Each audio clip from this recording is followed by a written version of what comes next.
Okay, so let's say you can take off one shoe. Okay, so this is the involved side. Okay, so if this is the involved side, I want to get abduction. Where am I going to position myself? Everyone's going to be like, I don't know, you got to show us. We're here for the ride. So if this is the involved side. For abduction, I'm going to be over here.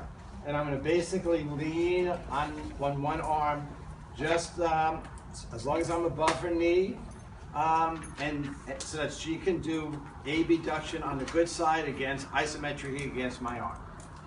And this also at the same time lets me stabilize my upper body, so my back won't be bugging me later and saying you shouldn't have done that.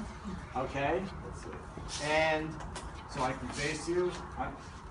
You know what? I'm going to do it this way. Okay. So this can work also. Push against me, and it's going to be push against me, and I'm going to hold this leg and help her with the movement. Because or else it's a lot of, even if you're, especially if there's a bed sheet there, that provides a lot of resistance and stuff. So push that against me here. Now while you're pushing, try to bring the left leg out to the side. Good job. Okay? And I want to assist a little bit so she feels the movement, because that gives her more of the sensory feedback that it's working, that the muscles are working. Okay? For doing adduction, so I'm going to bring the involved leg out to the side a little bit, because the muscle's already shortened and she's already in neutral. It's like, where's it going to go? Then for this leg, I'm going to be just above the knee again, okay? And have her push against me with this arm. So I'm pretty stable like this, and if I need to, I can be supporting this leg a little bit, and now while you're pulling in, try to pull that left leg in. And I can help if I need to, okay? So typically, in being in someone's personal space, you're better off just being just above the knee than coming up higher, okay? And that's previous for ABA deduction. What's next on the hip parade? Hip extension. Resist opposite. Oh, okay. So if we want to get hip extension here, I may position the leg like this, and let's see, how should I do this? So I want to get hip extension. I'm going to want to be able to support the leg, because I have her like this and I'm on this side to resist. This leg is going to fly down into extension. It can hyperextend the knee a little bit. That could be uncomfortable. So if I want to get hip extension, I'm going to bring her into flexion, and probably at first might as well try it first and see if you can push against my hand. If that's coming in, do I need to use an associated reaction if she's able to push against me like this? No, then I don't need to. But if it's not coming in, and now the muscles are all on stretch, then I'm going to need to I'm going to try something. I may be resisting, doing extension. I'm doing resist extension here, but sorry, it's like I'm talking. I'm not paying attention to what I'm saying. So like, demonstrate and extend.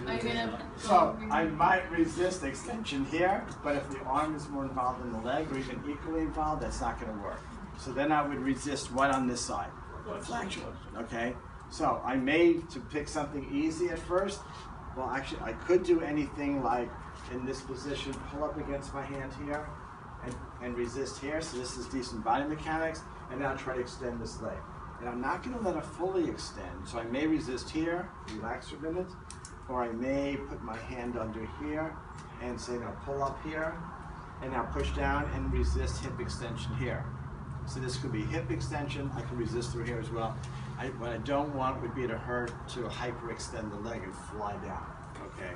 So whatever would work more based on your body mechanics, more the size of the patient compared to yourself, etc.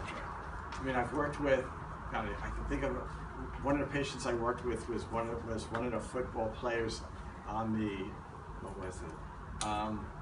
the Miami Dolphins. I mean, and I was like maybe 23 years old or whatever it was, and I'm working with this guy the size of a refrigerator. You know, his problem wasn't motor recruitment, was just incredible synergy because all of his muscles were so strong even after having the stroke that when he tried to activate something, everything came in. So it was a totally different scenario there. So for hip extension, I mean, that's one way. I could even just, in this position, I can have a dorsiflex here and just do a quad set and a hip extension and quad set here too for extension.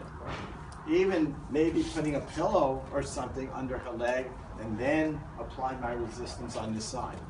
The key is you want the person to be able to feel the movements and you want to give them feedback for what's happening. Okay? What's next on the list? So, bridging. So, this is something you can do pretty early. You may do this day one with the patient, right? What's this also called if they're trying to lift up? It's a bedpan exercise. In acute care, a patient may be needing to use a bedpan.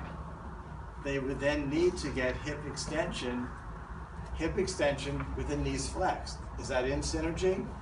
None that I know of, right? So that already is like out of synergy, and yet they may be close to flexing. So a lot of things that you tend to be sort of focusing on with patients, it may be out of synergy even though it's their first week after a stroke. So, and that's not like, then can I do that? Sure.